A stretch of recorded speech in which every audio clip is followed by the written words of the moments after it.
Cyclone था, और cyclone बहुत आसानी से समझा जा सकता है। जैसे आपके घर में कभी रिश्तेदार आते हैं तो आपके मम्मी पापा आपको प्रेशराइज करते हैं कि अच्छा बिहेवियर शो करना है। इन द सेम मैनर जब कोरिलेस फोर्स का अमाउंट बढ़ जाएगा तो उस दौरान क्या है, ये विंड को प्रेशराइज करता है साइक्लिक बिहेवियर शो करने के लिए, और जब विंड्स में साइक्लिक बिहेवियर आएगा तो ये क्या है, साइक्लोन को फॉर्म कर देती है। इसी चीज़ को हम साइक्लोन कहते हैं, इन्हीं विंड्स के साइक्लिक बिहेवियर को।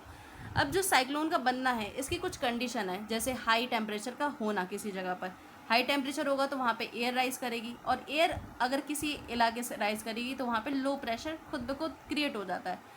जब लो प्रेशर में अगर अमाउंट उसका बहुत ज़्यादा होगा तो वहाँ पे प्रेशर ग्रेडियंट यानी कि प्रेशर में डिफरेंस देखने के लिए मिलेगा।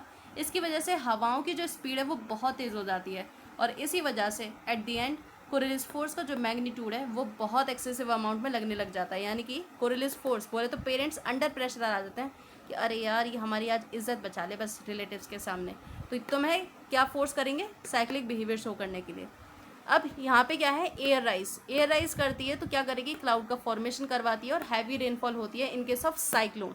अब हम बात करने जा रहे हैं साइक्लोन की कुछ विंड मूवमेंट्स के बारे में। जब ये नॉर्थ हेमिस्फीयर में होता है, साइक्लोन बनता है, तो वहाँ पे एंटी क्लॉकवाइज मूवमेंट देखने के लिए मिलेगा, किसका, विंड्स का, जो साइक्लोन में है, ठीक है। और वहीं पर ही अगर हम साउथ हेमिस्फीयर की बात करें तो यहाँ पे क्लॉकवाइज मूवमेंट देखने के लिए मिलता है।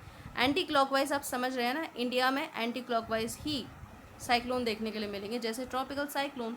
अब हम बात कर रहे हैं एंटी साइक्लोन के बारे में। इसकी कुछ कंडीशन है, जिसके नाम है एंटी साइक्लोन, यानी कि साइक्लोन से हमेशा अगेंस्ट काम करेगा, तो इसकी एयर श्रिंक करेगी, वहीं पर ही साइक्लोन की एयर राइज करती है। यहाँ पे हाई प्रेशर देखने के लिए मिलेगा, यहाँ पे लो प्रेशर, यहाँ पर डाइवर्जेंस, यहाँ पे कन्वर्जेंस, यहाँ पर क्लियर स्काई, यहाँ पे क्लाउड का फॉर्मेशन होता है। यहाँ पे कोई भी बारिश ही नहीं होती है एंटी साइक्लोन में, तो यहाँ पे साइक्लोन में हैवी बारिश होती है। अब एक लास्ट पॉइंट कि एंटी साइक्लोन में विंड का मूवमेंट कैसे होता है, साइक्लोन का जैसे ही होता है, नहीं, साइक्लोन की जस्ट अपोजिट होता है। जैसे कि अगर एंटी साइक्लोन नॉर्थ हेमिस्फीयर में होगा तो वहाँ पे क्लॉकवाइज मूवमेंट देखने के लिए मिलेगा, और अगर ये साउथ हेमिस्फीयर में मूव कर रहा होगा एंटी साइक्लोन तो वहाँ पे हमारा एंटी क्लॉकवाइज मूवमेंट देखने के लिए मिलता है।